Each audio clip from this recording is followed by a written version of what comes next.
Hi there, and welcome to a dev diary for a space game that I'm making using gamemaker. I've been working on this project for the past couple of months, and I've gathered quite a bit of footage of me just working on the game, and I've decided, hey, it's a good point to start sharing this because I feel semi-confident with this project, and I think it's kind of interesting. So in this installation, we'll explore just the bare bones of the game, the inner workings, shaders, and I'll begin to work on spaceships and docking gates. So sit tight and enjoy. I just began working on docking these worlds together. So I've built this world container idea, which basically contains the world, and the worlds, as they get created, they self-contain, so they're basically the only world within a world container, because that's the way I have things set up. Is the game actually runs step events of the world container, which then in turn runs step events of the worlds, which then runs the step events of the instances. Anyways, I was gonna explain a bit about the shaders here that I have, and these are actually used internally by the game. We're not supposed to be seeing these, but the first shader is actually, so this shader encodes entity IDs, and in terms of tiles, it encodes their position X, Y, Z actually. So when you click on a tile, depending on what the color beneath the mouse is, the game knows exactly which tile you're trying to get at.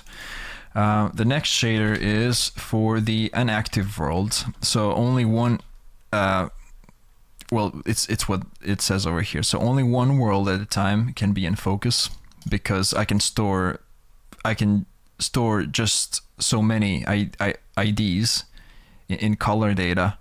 So I had to basically just have one world which is in focus, and then you can obviously, when you click on a different world, it switches focuses. So internally what it draws is, for the active world, it draws with this shader, so that you know the coordinates, and you can build, as you can see. So the Z is encoded in blue, bigger the color in blue, bigger the Z, and so this world is actually drawn like this, and this color is the world ID.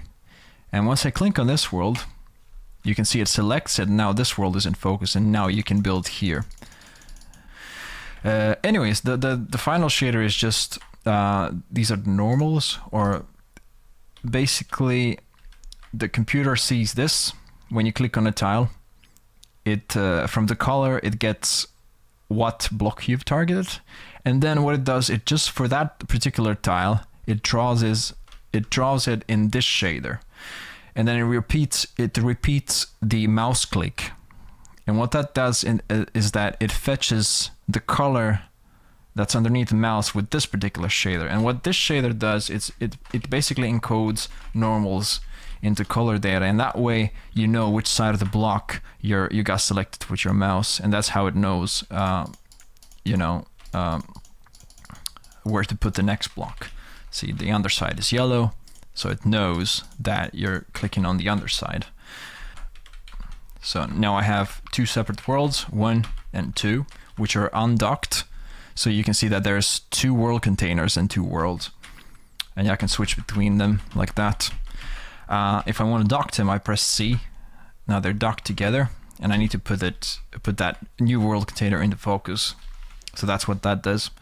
Now they're both in focus, and I can see both of the worlds together and edit them at the same time. And this will just act as, when you dock to a space station, they're going to be separate worlds, but they're going to be put in the same world container. And all of the worlds that are in the container have their own separate X and Y and Z offset and rotation, so that you can walk between them like that. And if I want to undock them, there you go, undocked. So we once again have 2 world containers, and I can see them separately. So that's kind of what I got going on over here. And I guess I'll see you once I do a bit more. Okay, again, I just want to show off a bit of what I've done. So I've started to working on, so we can now dock worlds together nicely, and that you can rotate them however you want. It's pretty straightforward. I've just started working on, so now you can build with different kinds of blocks, and I've started working on these, and what these will be, there will be docking gates, and these will be used to dock to, you know, different worlds. So if I switch to the other one now, you'll see that yeah, it works like that. So in the future, when we dock these together, it's not going to work now, obviously, but in the future, they'll only be able to dock through the gates. And so I have to make a way for them to recognize where the gates are and how to connect them without basically colliding. You know, you don't want worlds to collide. Yeah, so that's kind of the next thing to figure out here. Well, it's not every day that you write a piece of code this big and it works on the first try. So what I'm trying to do right now is I'm trying to create a way to basically create multi-block structures, and I'm trying to create docking gates, and this is what it looks like.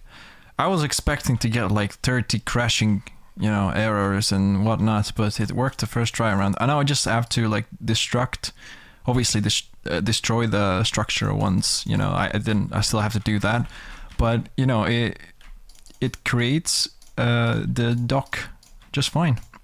As you can see, and you can have multiple different sizes. Right now I set the limit to 20 blocks, and 20 blocks is means 20 frame blocks, yeah, and they have to be divided. Oh, that didn't work. That's weird. Huh. That's a bit weird. Okay.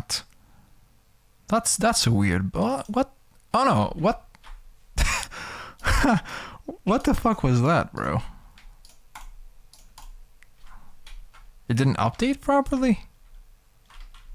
What? I'll have to look into that. It might just be a visual bug, I don't know.